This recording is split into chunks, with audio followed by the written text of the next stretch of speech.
I want to redo a video here on my M37 Ithaca duckbill shotgun.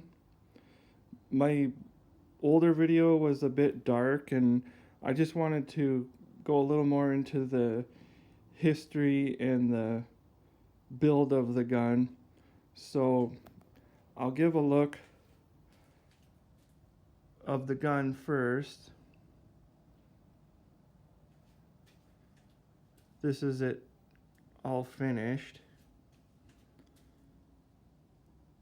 And the Ithacas were used by the Navy SEALs in Vietnam, and also I believe by the Marine Force Recon, but any information on the Force Recon is pretty scarce and hard to get a hold of.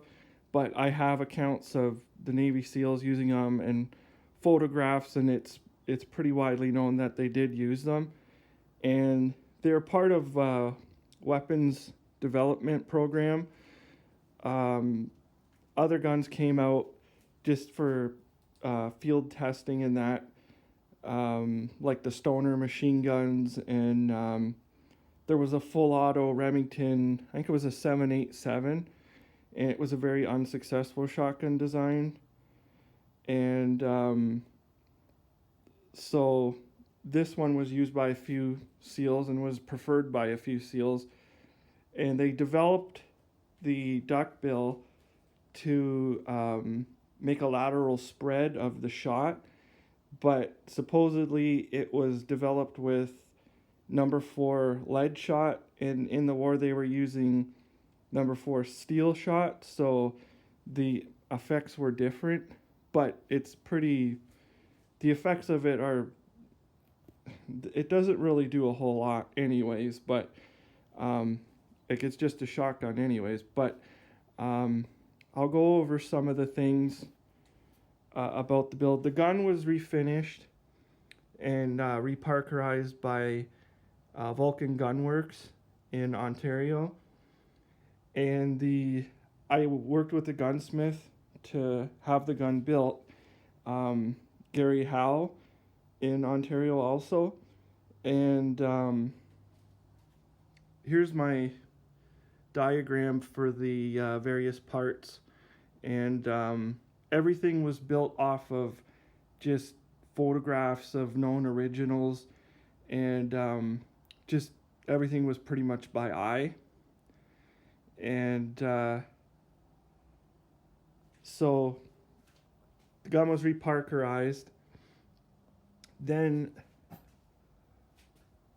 this magazine tube was added. The originals, I believe, were an Ithaca tube, and they made a collar to attach the tube. But this one is actually a one-piece tube, and it was cut down to the proper length. It was a 10-shot tube, and it was cut down to the proper length, and then it had the same kind of knurling on it that the Ithacas, the ones they used in the war, had this kind of knurling on them. And the clamp was made, and it's actually steel on mine, but on the original it was aluminum, which is why it has that sort of black finish on it, and they're usually always more worn than the gun because it's actually alloy, so the parkerizing doesn't take to the alloy, so I don't know what they used as a finish on it. And then the duckbill is just mild steel, and it's indexed to the actual clamp,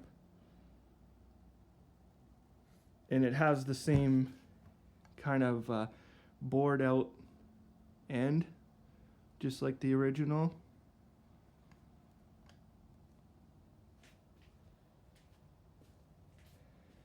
And I used the shotgun book, the American Combat Shotguns book, for a lot of the information.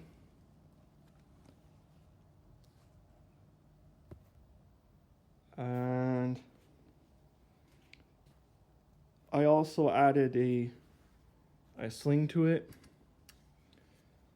It's just using the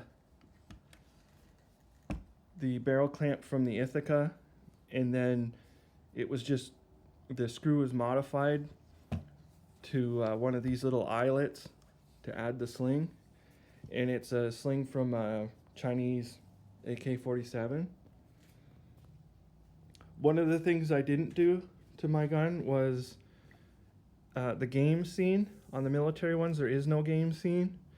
It's just a flat side receiver, but I've seen people say you could fill this in with Bondo to get rid of this.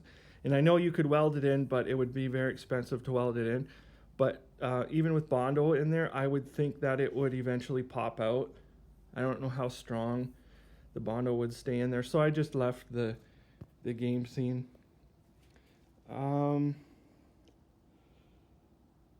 As far as anything else different about the gun, there isn't really a whole lot different other than the extension and the choke.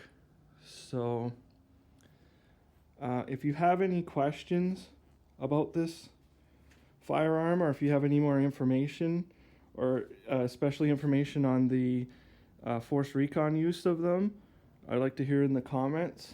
So other than that, thank you for watching.